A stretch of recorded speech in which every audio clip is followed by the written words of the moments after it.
Les mouvements effectués de façon volontaire mettent en jeu plusieurs organes. Tout commence dans le cerveau.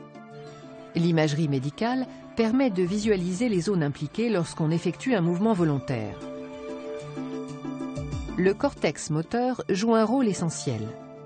À tout instant, il reçoit des messages nerveux provenant de différentes zones cérébrales. Le lobe frontal lui donne des objectifs à réaliser. Le lobe temporal lui rappelle quelle stratégie il a déjà adoptée pour planifier un mouvement. Et le lobe pariétal lui indique la situation du corps dans l'espace. L'intention d'effectuer un mouvement est donc déclenchée dans le cortex moteur. Des interactions très complexes avec d'autres zones du cerveau sont mises en œuvre. Les ganglions de la base et le thalamus interviennent pour rendre le mouvement harmonieux. Le cervelet joue un rôle primordial dans l'enchaînement et la durée des différentes phases du mouvement à réaliser. Le cortex moteur recrute certains neurones qui iront activer des muscles très précis. Chaque partie du corps est en effet prise en charge par une zone plus ou moins large du cortex moteur.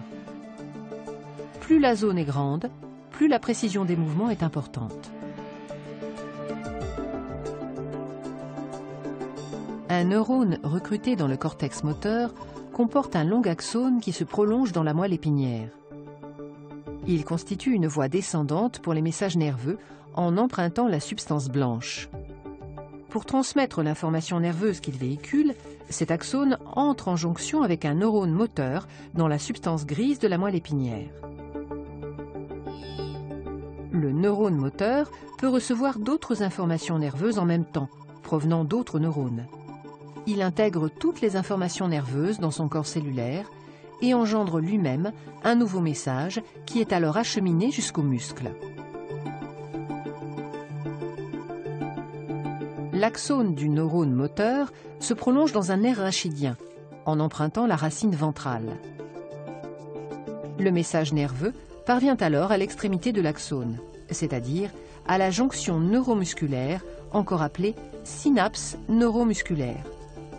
Il déclenche la libération d'un neurotransmetteur, l'acétylcholine.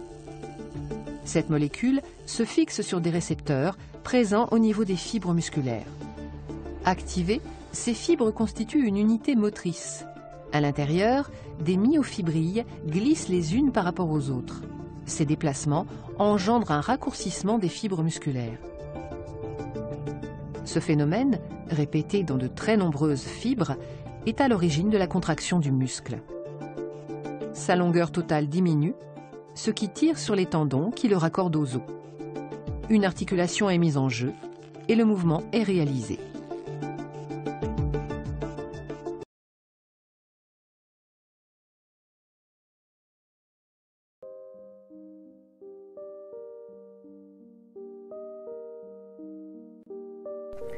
La fibre musculaire est composée d'un ensemble de myofibrilles de nature protéique. Chaque myofibrille est constituée d'une succession d'unités appelées sarcomères. Chaque sarcomère est composé de filaments épais de myosine et de filaments fins d'actine. C'est le glissement des filaments fins par rapport aux myofilaments épais qui entraîne le raccourcissement du sarcomère et donc du muscle.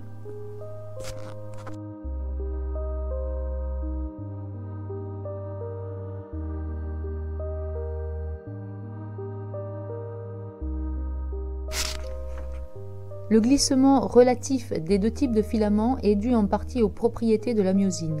Les têtes de la myosine se fixent sur un filament d'actine.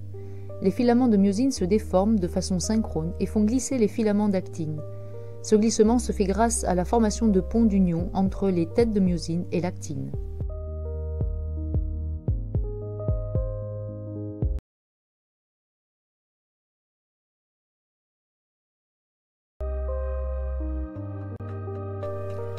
Les ions calcium interviennent dans le cycle de contraction.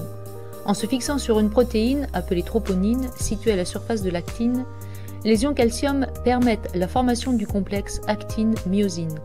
En l'absence d'ions Ca2+, les ponts d'union ne peuvent s'établir.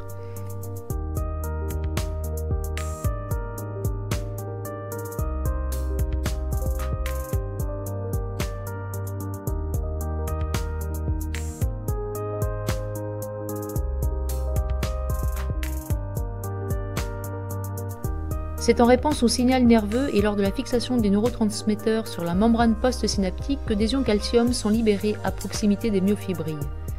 Les ions calcium jouent donc aussi un rôle important lors de la contraction musculaire.